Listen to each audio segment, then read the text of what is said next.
2 ദിനവൃത്താന്തം 32-ാം അധ്യായം. സെന്നാകെരീബിൻ്റെ ആക്രമണം.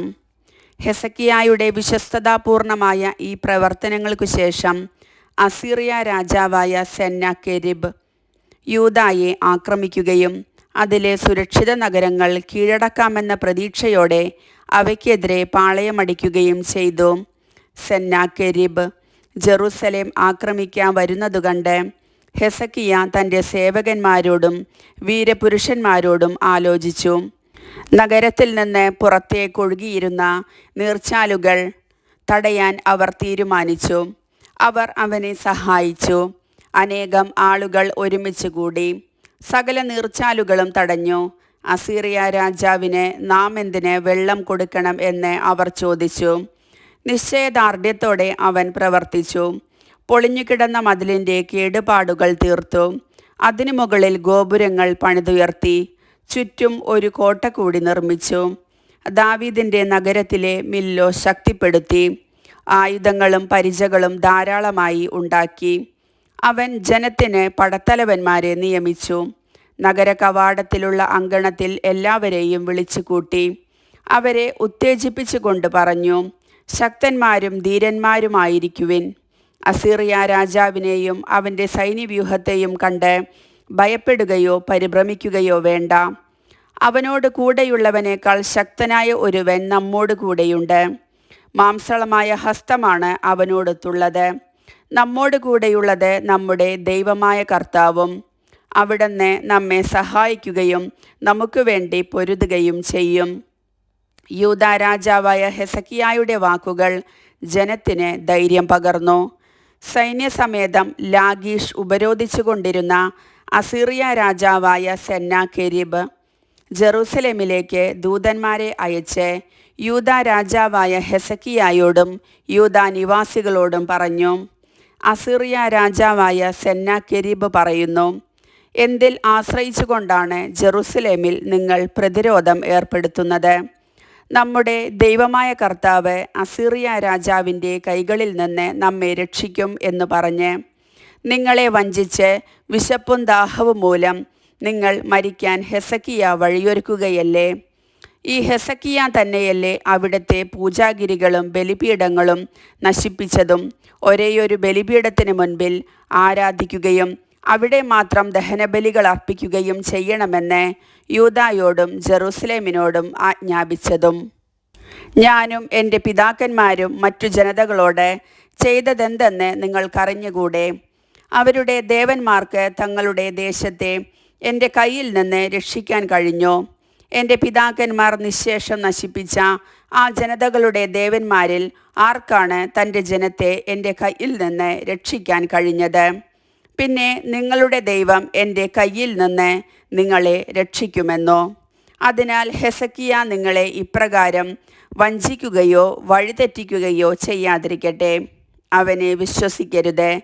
എൻ്റെയോ എൻ്റെ പിതാക്കന്മാരുടെയോ കൈകളിൽ നിന്ന് തൻ്റെ ജനത്തെ രക്ഷിക്കാൻ ഒരു ജനതയുടെയും രാജ്യത്തിൻ്റെയും ദേവന് കഴിഞ്ഞിട്ടില്ല. പിന്നെ നിങ്ങളുടെ ദൈവം എൻ്റെ കൈകളിൽ നിന്ന് നിങ്ങളെ എങ്ങനെ രക്ഷിക്കും?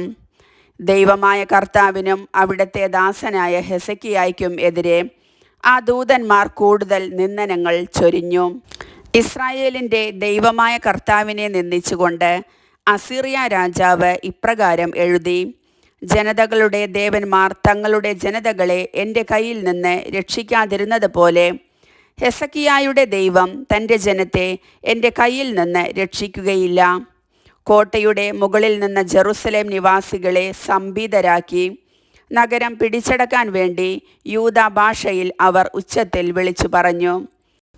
ജെറുസലേമിലെ ദൈവത്തെക്കുറിച്ച് ഭൂമിയിലെ ജനതകളുടെ ദേവന്മാരെക്കുറിച്ചെന്നതുപോലെ അവർ സംസാരിച്ചു. അവയാകട്ടെ മനുഷ്യൻ്റെ കരവേല മാത്രമാണ്.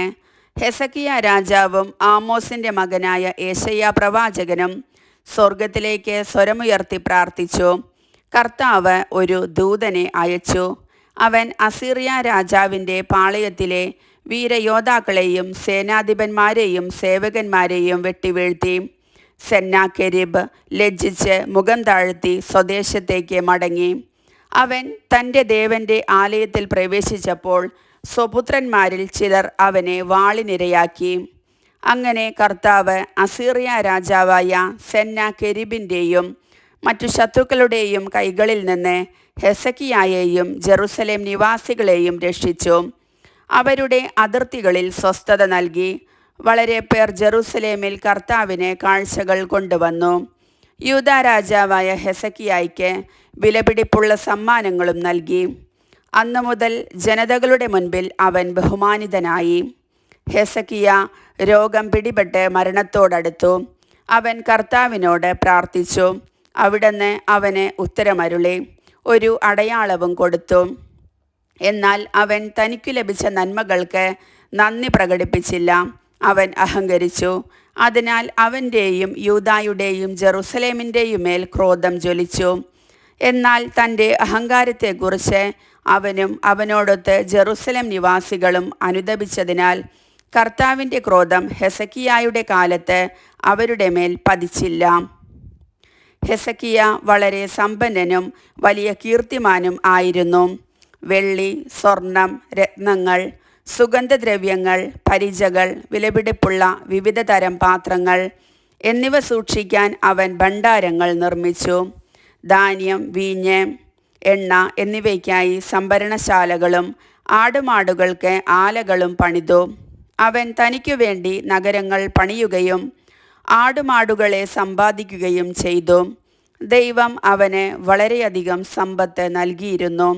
ഗീഹോൻ അരുവിയുടെ മുകളിലെ കൈവഴി തടഞ്ഞ് ജലം ദാവീദിൻ്റെ നഗരത്തിൻ്റെ പടിഞ്ഞാറ് ഭാഗത്തേക്ക് തിരിച്ചുവിട്ടത് ഈ ഹെസക്കിയായാണ്.